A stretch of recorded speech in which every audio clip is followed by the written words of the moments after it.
So a very, very warm welcome to everyone to the opening night of this film festival. What an incredible film that we've kicked off with. I'm going to introduce the panel now to you. We have filmmaker Sonita Gale, a British Indian daughter of migrant parents whose work elevates the stories of marginalized communities. We have Hosnieh Djafari-Marbini, a first-generation migrant, consultant anaesthetist, Oxford City councillor who set up a migrant champions network. And we have Brenda Kelly, a consultant obstetrician at Oxford University Hospital, working on outreach services for migrants and asylum seekers with the Oxford Refugee Health Initiative and Asylum. Welcome. So Sonita, I'm going to start with you. Now, your film was incredibly compelling and hard to watch at many points.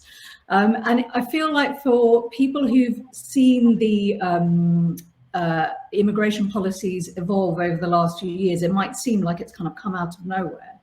But your film makes a point that although it was a Tory government that brought in the hostile environment policy in 2012, the horror of what we now see as modern immigration in the UK has actually been decades in the making, and really the empire never really went away, did it?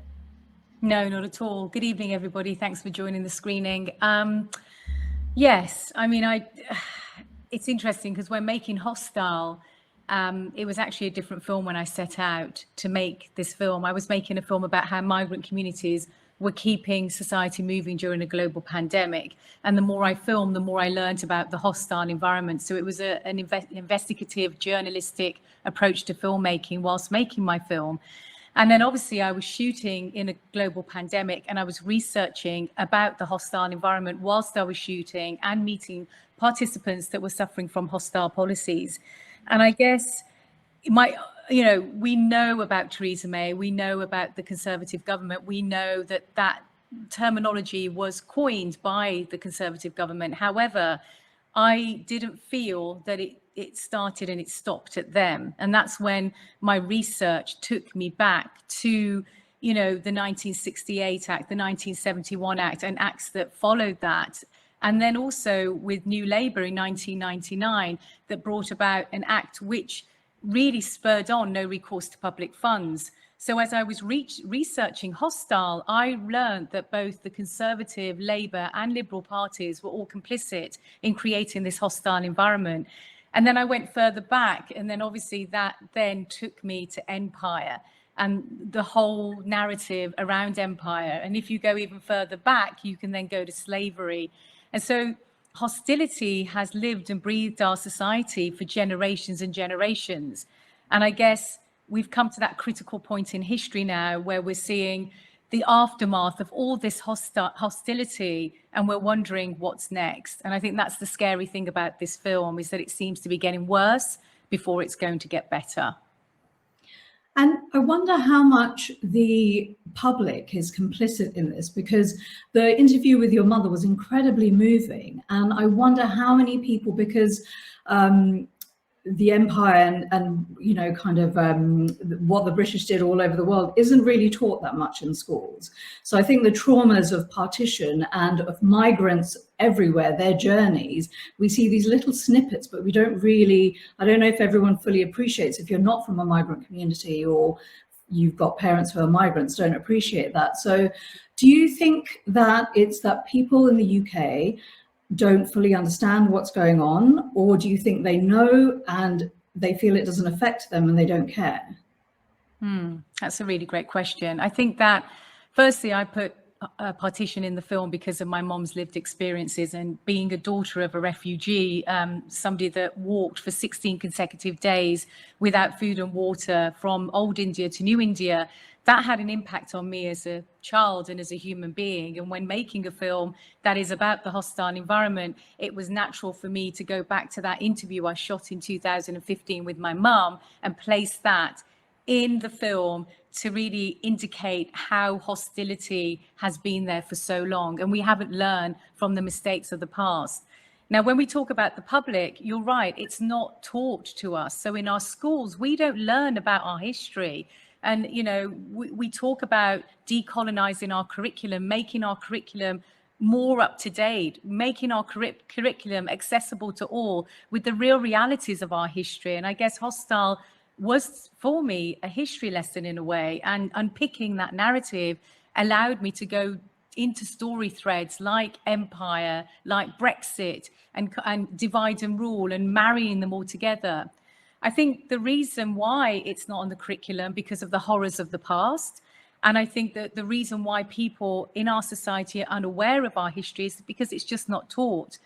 But what I've seen on this journey, and Hostel came out in January 2022, so we've been on a cinema tour for nearly a year now, is that there is a rise of empathy in our country, that people are waking up and realizing that this hostile environment isn't just about people from migrant communities. It's affecting all of us, and it will affect us all in the end. So I wouldn't blame the public. I would say that it's down to education a lot, that people are just misinformed. And also it's not in the news, and people don't speak about it. When I was making Hostel, a lot of my resources didn't come from press. You know, I was going through, you know, books, research, speaking to academics, politicians, a lot of them feature in my film, and these were the people I got my resources from. So if it's not in the media and it's not on our curriculum and it's not on the news, how are we expected to know as the public what is actually happening in our society?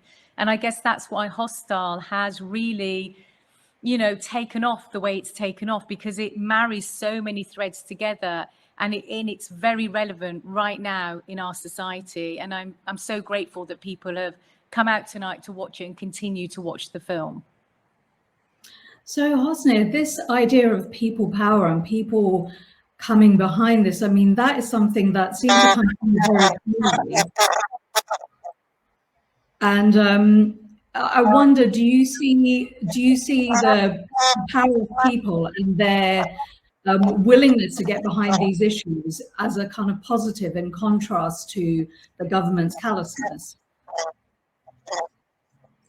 I mean, absolutely. As a local counsellor, as a medic, as an activist, that's what gives me hope every single day, because there are lots and lots of people in our communities who really do want to break down those barriers and do want to treat inequalities, do want to dismantle actually the system, the structural system that is pitting one against another. And actually we saw that quite a lot in Oxford. So when we had quite a heavy program of to try and get vaccine access to everyone, because I know there were fears around the Black and either minority ethnic groups having fears about the vaccine. So we actually got together with food banks who were already set up, which kind of goes back to the film, because you had that brilliant piece about the food bank. And actually our food banks were being run by some of the asylum seeker and refugee communities that I'd worked with before, and they were making sure that every single elderly granny who was stuck at home had food to eat. And that, I do think that that's kind of what has given me hope and has allowed me to keep going, despite the fact that it does seem like the narrative in the greater media and in our social and political life is increasingly getting worse. And actually social media has a role to play in that as well, in that those nuanced conversations that I can have with colleagues at work. So there have been situations whereby I've had conversations with colleagues who were not, who had, for example, bought into the idea of health tourism. But over time, when you have a relationship with someone, you can challenge some of those preconceptions. But social media, and I would advise everyone to get off social media and get out in their communities, because actually social media is not the place for a nuanced conversation, because as we know, the algorithms just elevate more extreme views. And by that I mean that it honestly constantly pits one against another, which is actually where inequalities come from. So yes, I mean, in my one of my sons is called Hope, Omid in Farsi, and I do think that it's the community work and it's the people out there who give me hope. And I agree that I think there is a real lack of education. You know, people, I'm from Iran, I lived there till I was about 13, and people often ask, but, you know, Iranians, like, what have they you know, we've had nothing to do with Iran. And actually the history of Iran is a history that is actually very intertwined with the history of Britain, because in 1953, Mossadegh, who was the first prime minister who had tried to nationalize oil, and that was the beginnings of the Anglo-Iranian oil company, which then became BP. And actually, his nationalization meant that he was removed from power by a coup d'état led by the UK and the American government. And so we do see this repeatedly, and this is not to say that global South countries, or, you know, obviously what is the horrendous events that are going on in Iran now, you know, I do hold the Iranian regime completely, you know, responsible for the atrocities that they're committing. But at the same time, history is important, and as a British citizen, it's important. As a British resident, it's important that we understand our own history. Thank you very much for that. Yeah, it felt like in the film that there was these two parallel lines almost, where the hearts of regular people were sort of expanding of how much they really were able to give and care. And then by contrast, the sort of people in power, the politicians, were really almost becoming robotic sometimes. I think in some of the responses with some of the people who were featured, the letters that they were receiving saying, oh, well, you're going to have to go back to your home country after 50 years. And Brenda, I remember there was a case of a lady, wasn't there, who went to Jamaica, was it, I think, and she had her baby over there in Jamaica and then wasn't able to fly back to the UK, where she had another child and her husband. And I wonder the extraordinary callousness of some of these decisions of the Home Office that don't seem to relate to regular people. And as someone as yourself who provide care to asylum seekers and migrants who are facing these separations in their families, how do you make sense of these sorts of decisions, and that don't seem to be based on anything that we can actually recognize?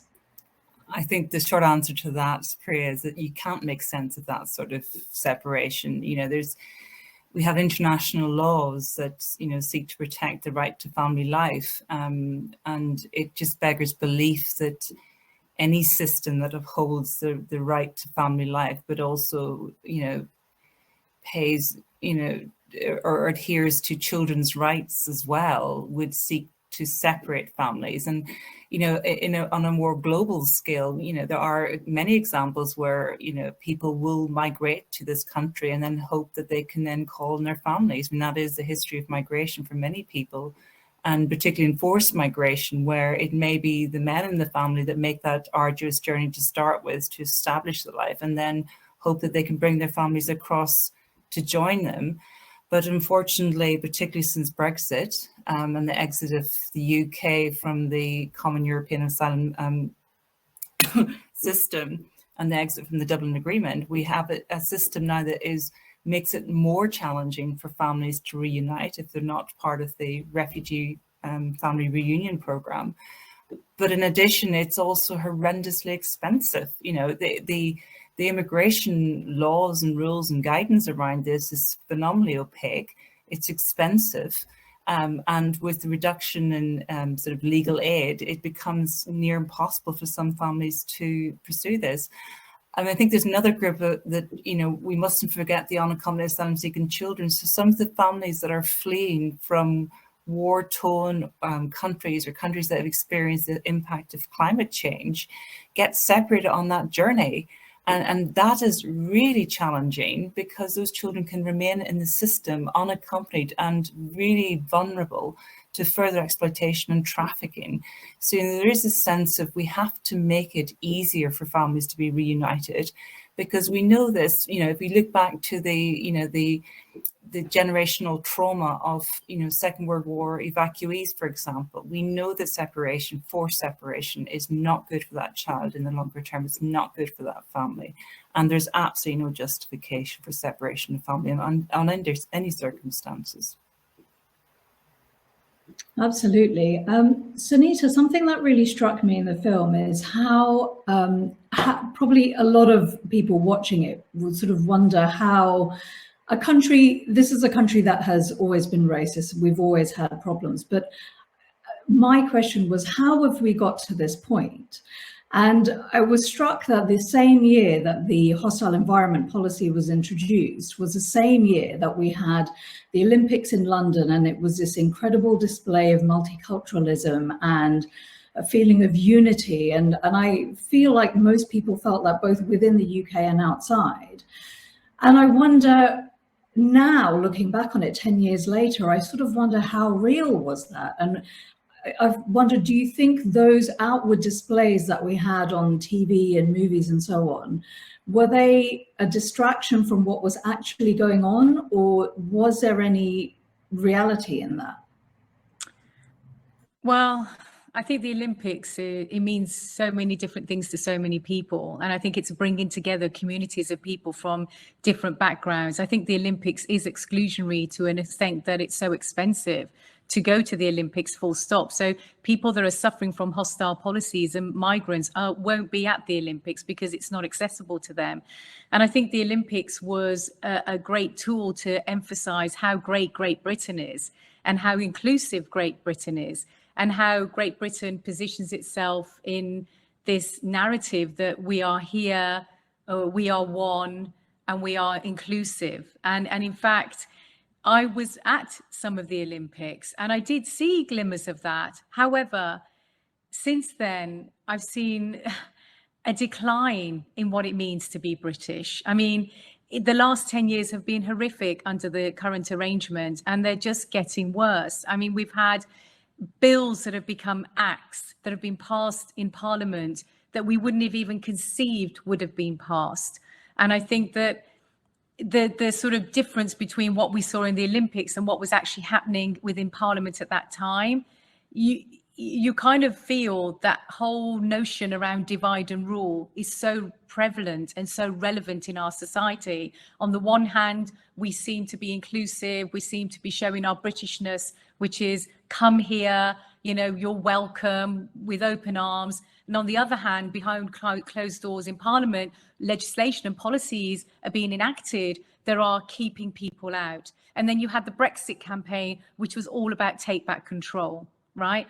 That is so confusing. That narrative is not the narrative that we saw that was coming out of the Olympics. And I think that was a very good point that you touched on with the Olympics. And I think it's something that I hadn't really thought about until just now. And I've felt that recently with the funeral of the Queen, when I was watching that, and only a week before Chris Carber got shot in London, an innocent young black man. And I felt when I was there, and of course the Queen played a very important role in our country, but when watching the funeral, it reminded me a lot of the Olympics, with the flags, with that notion of we are all one, we are collective, we are working together. And yet look at where we are in society right now. So I think as the public, we need to look beyond these public displays. We need to look beyond what we are seeing with our eyes. And we need to, you know, as we've discussed tonight, don't just look at the social media, go out into the streets, join the peaceful protests, speak to people, look at news outlets like Double Down News, like Navarro Media, you know, like Baker Street. You know, there are news outlets out there that are giving you news that is varied news, and news that you can actually take in and take on and see a different perspective. So I think it's a really good point that you've mentioned, and one that I hadn't really thought about. But yes, I see there's a huge difference between what we saw there and what was actually happening. And also it was the same with what was happening with Prime Minister Boris Johnson. Whilst he was having parties in Downing Street and going off to Chequers, you know, legislation and policies were being put in place. So whilst we were focusing on that news, bigger things were happening over here. And hence the reason why the film ends on Noam Chomsky and his very famous quote that we need to be awake, alert, and we need to look in various directions to get the full picture of what is actually happening in our society. I think, you know, the other thing I would say to that, Priya, is that there's almost echoes of that within the post-COVID. So, you know, if we think about the dependency of the NHS on its migrant workforce, and how much of, and the price paid by, you know, our global South colleagues that we work alongside. And you know, in 2020, we were being we, as in the whole of the NHS, including our, you know, 1 in 5 global South colleagues, applauded for this incredible work. You know, whether you're a porter, a domestic, an award, you know, a doctor, a nurse, a theatre assistant, whatever, applaud it. And then, you know, within a year, we have, you know, people turn their back on it. You know, Priti Patel calling, you know, some of my dear colleagues in the NHS low-skilled workers in a very pejorative way. You know, it just feeds into that notion that, you know, we have a population, an overpopulation of brown and black people.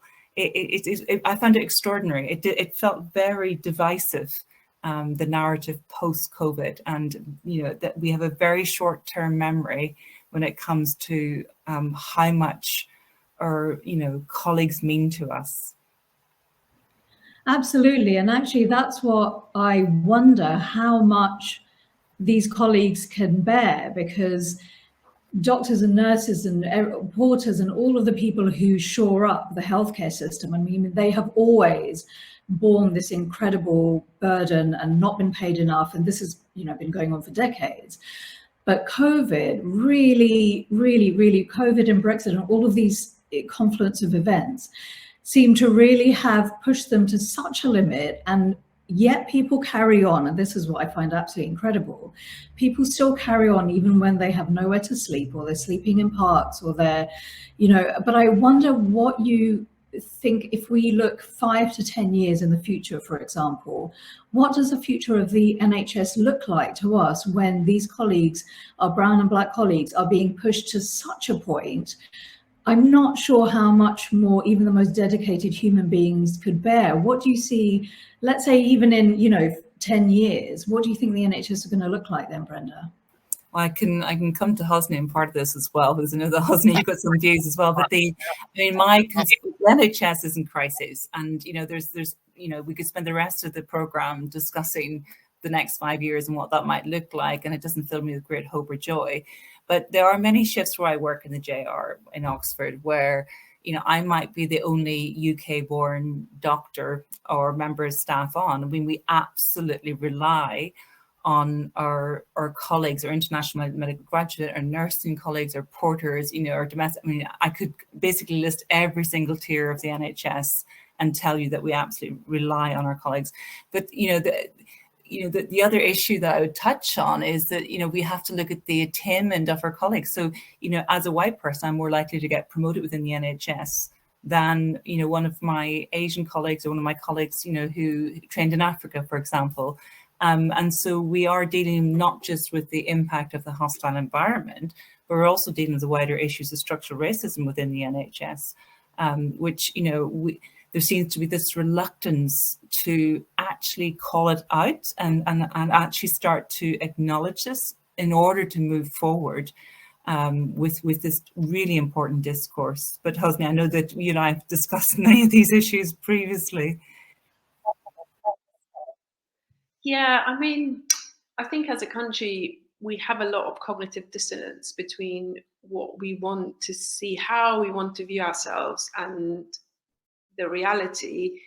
And I think the Olympics and the shock that some people got around the Brexit vote was just, to me, symptoms of that disease, whereby, you know, we often use the word tolerant, but tolerance itself, to me, maybe I'm misunderstanding it, but implies that our culture, and by that I mean the white culture, white Christian, I guess, culture, is superior, and hence somehow has to tolerate these other cultures that are inherently other.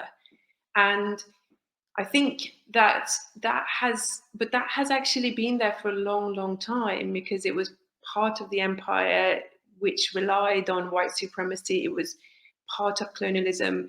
And I think as a country, we really dislike actually hearing about that. And I remember people after the Brexit vote saying, oh, I was in shock, what's happened to our beautiful country? And it's like, well, no, I mean, it's the same country. But I also think that, unfortunately, I guess someone like me who's a first generation migrant, but obviously I've worked in the NHS for a long time, I've been in the EU for a long time.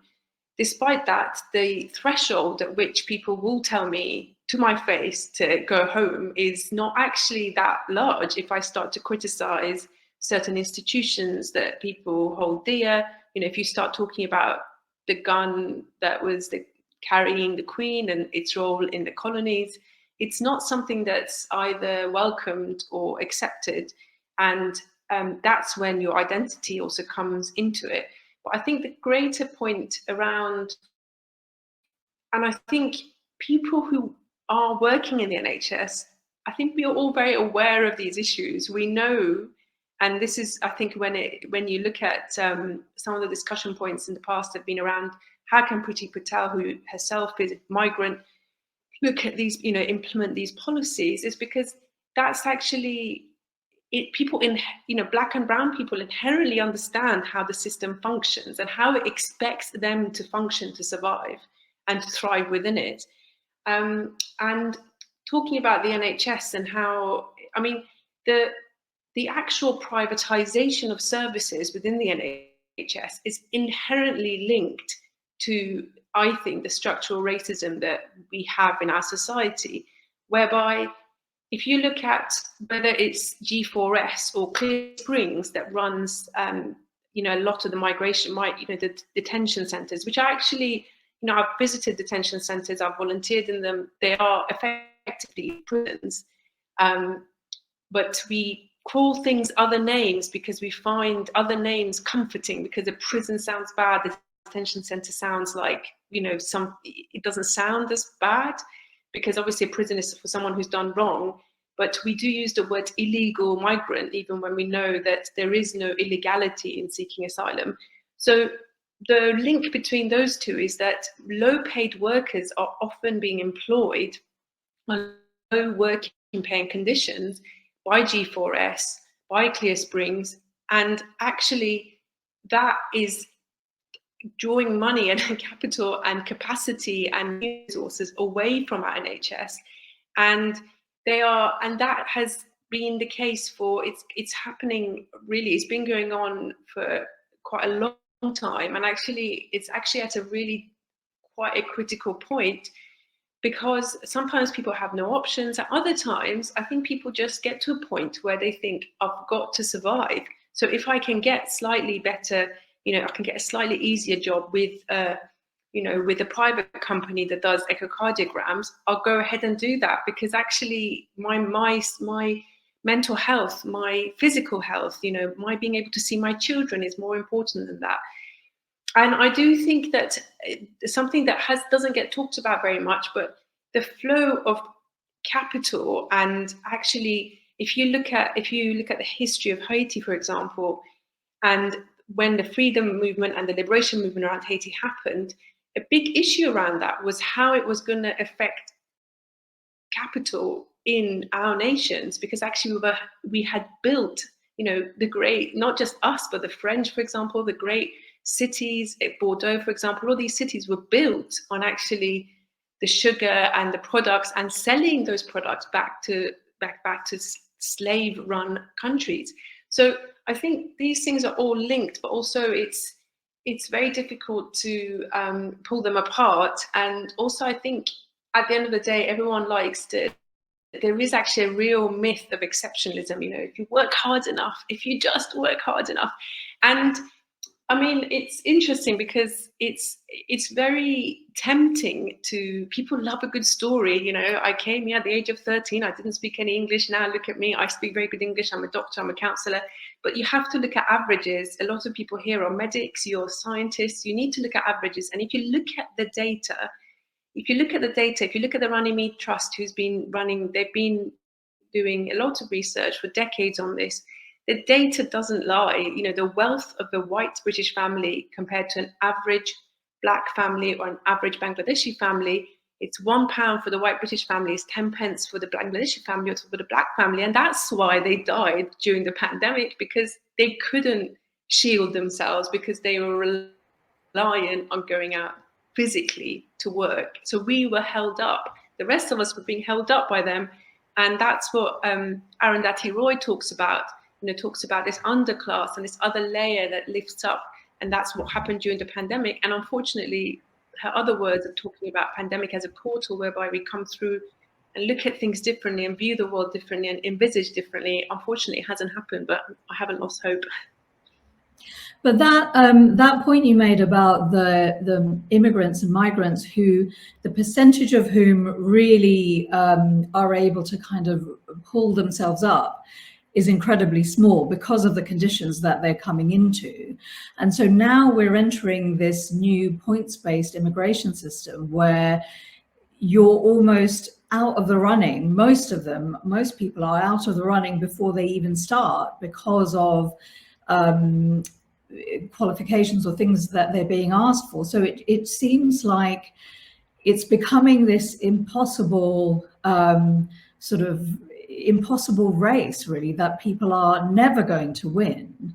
And it doesn't seem like it's getting any better at all. But we're gonna move on in a couple of minutes to some questions from the audience. But before we do, I wonder, Sonita, I want to come back to you, because these are incredibly complex issues and feel almost insurmountable sometimes. But where do you, through the whole of your filmmaking, where do you see these moments of light, things that we can be positive about? I mean, I guess, I filmed during this pandemic, and I started filming in March 2020. And so, George Floyd died in June 2020. And that's when I saw everyone take to the streets. And I filmed every protest during 2020 and 2021. And there was a moment at one of the protests where I had my camera in my hand and I sat down and I was like, at this moment in time, I'm seeing something I'd never seen before.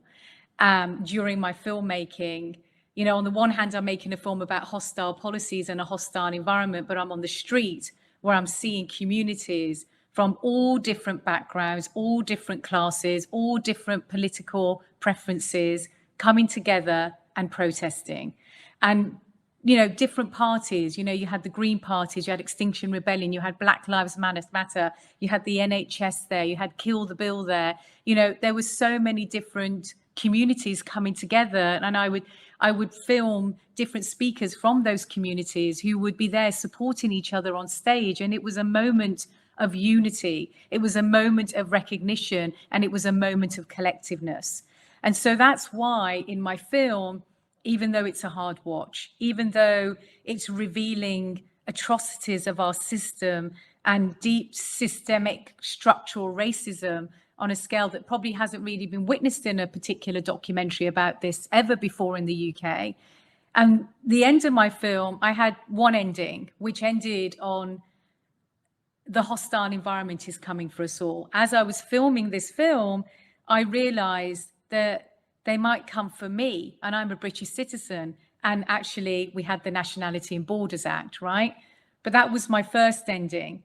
But then as I was filming and Glasgow happened in May 2021, I realized that actually, hang on a minute, communities are coming forward in force, they're stopping border police, they're coming out to support migrant communities. And that's exactly what happened in Glasgow. And that is why I changed the ending of my film, because I realized that there is hope, that people are collectively coming together from different parts of society. People are realizing that the particular party that they voted for didn't come up with the goods. They are realizing that Brexit wasn't really what it was promised to be. And they are realizing that the Rwanda policy is not a policy that they want to be associated with. So I've seen on this tour, I've met thousands of people on this tour, and just like at these screenings where hundreds of people have come, that there is this wave of collectiveness, I call it, and a rise of empathy. So, we have a different leader now with a different strategy. We're yet to see the real implementation of those strategies. We have a Home Secretary who is very concerning. We have a future that may include a different arrangement. So these are the building blocks now. We either, you know, fight back or we just sit back. And I'm in for fighting back peacefully, contacting your MP, joining the peaceful process, you know, going to organizations like, you know, Runnymede or JCWI or Human Rights Watch or the Refugee Council. You know, there's so many organizations that are our impact partners now that are on this journey with us. And we are proactively, peacefully campaigning ourselves as filmmakers. So the future for me is that collectiveness and that responsibility that we're all in this together and we all need to support each other. And that's what I'm fighting for right now, is that we all need to help one another at this critical point in history. And I want that notion to be our future for a better society. And we need that. We need that, because I speak about this on my tour. At one point in all of our history, we were working class and we were migrant and we were poor. We have to go back to our ancestors to see that. And sometimes you don't even have to go that far back. Mine are just my parents. I mean, 2 or 3 generations, and you realize that actually your ancestors that came here were the people that we're seeing today cross that perilous journey by boat to save their lives. If we think about that, then we might have a bit more empathy in our society. So that's the future I see. It's positive. And I have to have that notion to drive that forward for myself and for my family, for my children, for my friends. And that's what I'm working on. I love that. I love that ending on a positive note. So we're going to go to a couple of questions from the audience.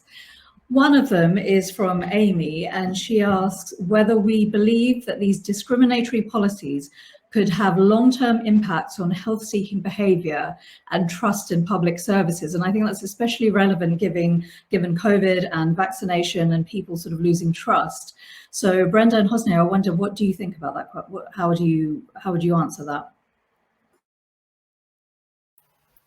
Well, I think there is damage. I mean, I'm going to come in there and just start with something fairly controversial. The sharing of data between the NHS and the Home Office, you know, that is just profoundly damaging, and it impacts directly on those most vulnerable people seeking sanctuary in our country, the undocumented migrants who, you know, already are coming from a position of great destitution. And, you know, we know that there are parts of the NHS they can access free of charge. You know, they can access general practice, they can access emergency departments free of charge. And yet I know from working within maternity that there are women who are under the radar, who never book their pregnancies, or who, if they book their pregnancies and have maternity care, they then get faced after their pregnancy has ended with phenomenally high bills, which they have no means to pay. And that impacts on their subsequent health-seeking behaviour for them, for their children. So I think we are in trouble here. And then we think about the way that the NHS goes about charging migrants. You know, there are, you know, overseas policies that are inherently racist in the administration of them. So if you're brown, black, if you don't speak English, if you're a hijabi wearing woman, you're the person that might get stopped and asked for your papers, whether or not you have the right to free NHS care or not. And that stopping and questioning and doubting really does impact on the health-seeking behaviour of individuals, regardless of whether they have the right to NHS care or not. Hosnieh, do you want to come in there as well? Yeah, I mean, as well as that, I mean, there's plenty of evidence to actually support that. And the Royal Colleges have actually come out with a very strong statement against against essentially hostile environment policies within the NHS. But that has not been any, you know, no attention has been paid to that, because politicians across the spectrum really rely on the myths around the good migrant, bad migrant, as well as the myths around the, you know, health tourism, that there are people that don't deserve to be here. They, you know, and actually that has an impact, and the implementation of the hostile environment policy has an impact on individuals who are becoming border guards effectively. So you're asking medics, nurses, you're asking every single person within the NHS to do their duty and essentially be part of the border police, the border force, to try and implement these policies that are actually so vague that often even people who are charged with going through, I've been involved with advocacy cases for patients who literally, even the lawyer who's looking at the documentation is unclear sometimes whether someone at that point in time was entitled to, for example, a specific type of care or not. So these are, and actually the impact of it is that it's eroding, it really is eroding that essence of the NHS around healthcare free at the point of use that is freely provided, and the universality of the NHS, which is a really crucial part of a socialized healthcare system that I think most NHS workers would say they're very proud of, and as is the country. And I think that impact on staff, and considering that the staff themselves are often on racialized minorities, you know, it is actually quite.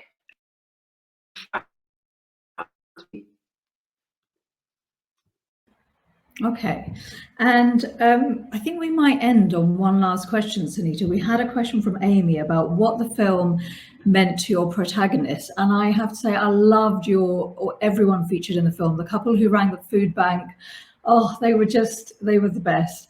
And then Farouk, who was, you know, had this lovely young family, and every letter that kept coming in was just, he was talking about being really scared to get these letters. And I think we could probably all identify with a little bit of all of these people. And so now that their stories have been shown, and these individuals will represent so many more, what did the film mean to them, do you think, and to other people going through exactly the same thing and seeing their story on screen? Yeah, I mean, I think the film, the whole process of making this film was deeply, it was just a very difficult process for them. You know, it was deeply revealing, deeply personal, and it was a journey for each and every person in that film. And I was there with them on that journey.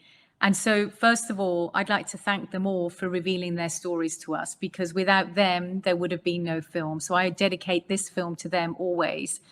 And for them, they didn't realize they were going to go on this journey whilst making this film. For Daksha and Paresh, we didn't know when we started filming that this would be the end of their food bank, that this would be the end of the thousands of people they were helping on a weekly basis. So, in one respect, for them, it was important to get their story out there, to show the need of food banks, to show that the system is failing on so many levels, individuals that need support from local authorities and from the government.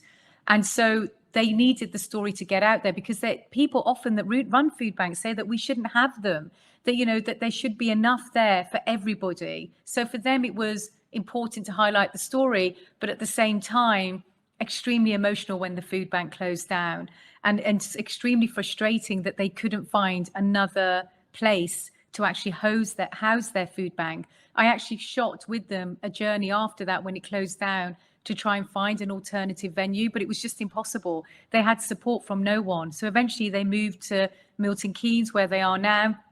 They retracted, and they are now still delivering food sometimes to individuals, but they have different jobs now. But heroes in my mind, Daksha gave away her kidney to a man called Ravi, who runs an organization called Khalsa Aid, a humanitarian, and Paresh is working as a carer. I mean, they are genuinely just brilliant people.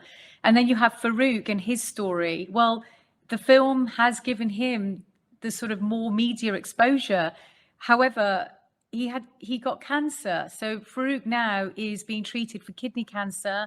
He got his indefinite leave to remain, but his children and his wife remain undocumented. Can you believe it? They gave it to him, but not his family. How awful is that? With Anthony Bryan, he was offered compensation, but minimal compensation. During this process, he lost his mom and his brother, and he didn't accept the compensation because he's fearful if he accepts 1/10 of the compensation, he won't get the rest. And the students, unfortunately, their parents lost their income, their jobs, and they just went underground. So as you say, you see yourself in so many of the participants because they are just everyday normal people. We are all human. We are all one in a way. So we see our similarities within each and every one of them. And I think that's the devastating thing about Hostel. This story is not limited to the film. There are hundreds of thousands of people in our country suffering from hostile policies, from all different demographics, all different jobs. And we need to stop this hostile environment before it ruins lives on a scale that we have never seen before. So this is like a shout out to anyone that can join our campaign to help the individuals that are in the film and the individuals outside the film that are suffering. And, you know, please join us and help us here today, the women that are on the panel who work in this environment to try and change policy. We want to change policy. We are going to overturn the hostile environment. In the future, we will not have a hostile environment in this country. And that's what we are all fighting for. I love ending on that positive note. That's incredible. Well, thank you all to the panel. You've just been amazing. It's been such a great discussion, such a great way to start this film festival. Thank you all very, very much. Thank you. Thank you, everybody.